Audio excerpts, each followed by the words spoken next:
Okay, I wanted to make a quick video talking about recent Star Rail stuff before 3.0 comes out, which I think is happening tomorrow. I'm currently pre-downloading the update.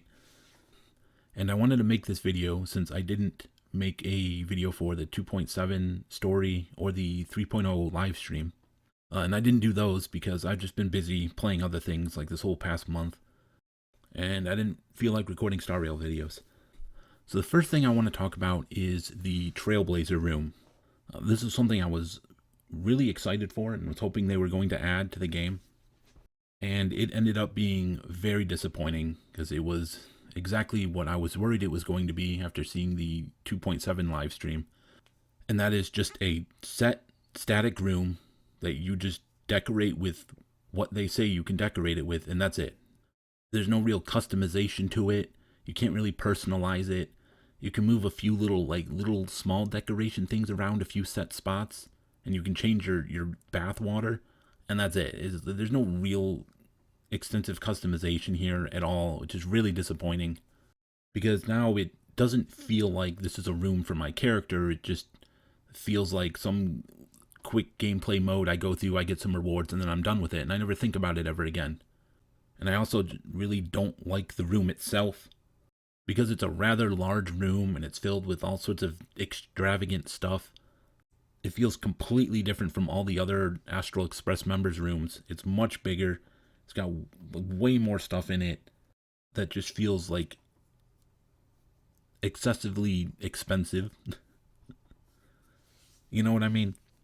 Like, this does not feel like a room on the Astral Express. This feels like the room of someone who lives in a mansion and had their rich parents buy everything for them. That's what this room feels like to me, and I don't like it. I just wanted a room same size as everyone else's room that just had a lot of customization to it, that I could put what I wanted in the room and put it where I wanted. And I wanted the room to be in the same type of car as everyone else's rooms, not in the same car, but the same kind of car. Just have that same car, but again, that would feel like you're actually part of the crew. You have the same kind of room as everyone else. Instead, I get this huge, elaborate, extravagant room that's in a completely different style of car. I don't feel like I'm a member of the Astral Express with this kind of room. So the next thing I want to talk about is the story quest with Sunday and Tingyun. And I did not like this quest. Specifically, the Tingyun half of the quest. I think the Sunday half of the quest was fine. I mainly have an issue with the Tingyun half of the quest. I feel like the Tingyun part of the quest was horribly written and it made no fucking sense. Because first off, the Tingyun part starts with you just randomly encountering Tingyun, like with her original design, and there's like 20 of them or something, just randomly in a street on Penacony. It just comes out of nowhere. It's incredibly confusing and jarring. And then you get a very messy story that explains that Tingyun was found by Ran Mei, and then Ran Mei saved her life, and then she handed Tingyun over to the Astral Express for you to take her back to the Law Fu. Is basically the short version of the story. But all of the details make absolutely no sense. First off, how was Tingyun found? Where was Tingyun found? When was Tingyun found? None of these questions are answered. Would have been nice if we started the Tingyun quest by actually finding Tingyun, instead of her just randomly showing up with shadow clones in Penacony. And then secondly, the story was supposed to be that the Astral Express was taking Tingyun back to the Law Fu. So why the fuck are we in Penacony? It makes absolutely no fucking sense whatsoever for us to be in Penacony. The excuse they give is that we stopped here to buy souvenirs. Like, why the fuck would we be in Penacony buying souvenirs instead of just taking Tingyun home? It's like, imagine you had a friend in real life who got into like a horrible car accident. It was in the hospital for like a month or longer or something. And then they're finally cleared to go home, and you're the one who has to take them home. Are you going to go to like the next city over to buy souvenirs on your way home?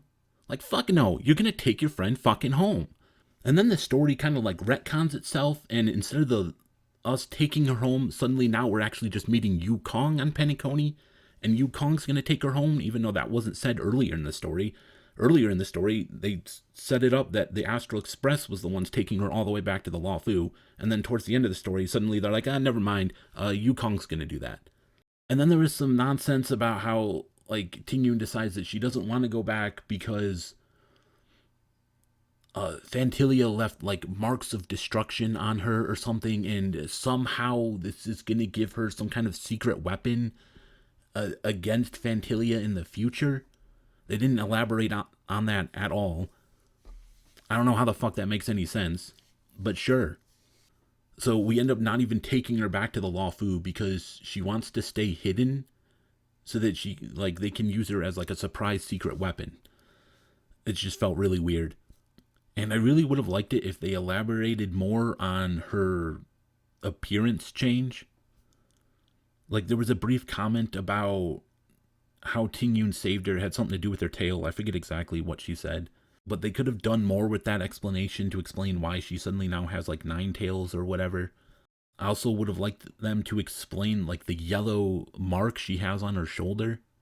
Because like that stands out quite a bit as a very odd thing. It seems like it's there for a very specific reason and we're just never given that reason. And then on top of all of that, they replaced Ting Yun's voice actor with a new person that doesn't sound anything like the old voice actor. So she has a completely different voice, which is also just very jarring.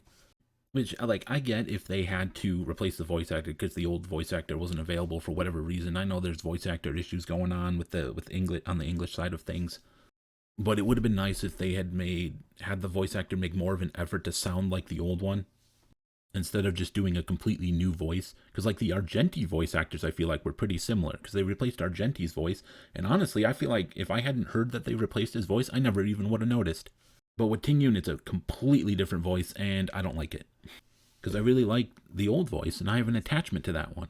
And they can't even like do a thing where they say, "Oh, well, Ting Yun has a different voice now because like this is just what happened to her when we like brought her back from near death or whatever happened."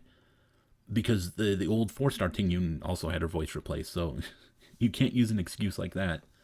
So yeah, I was very disappointed by the Ting Yun story. Next, I want to talk about 3.0. So I did watch the live stream for it, and the main thing that I want to talk about is one particular thing they said during the live stream, which is something I am very worried about, which is they said that the main story for Amphoreus would be taking place over 8 patches. I believe that's what they said. Hold on, let me go double check that actually.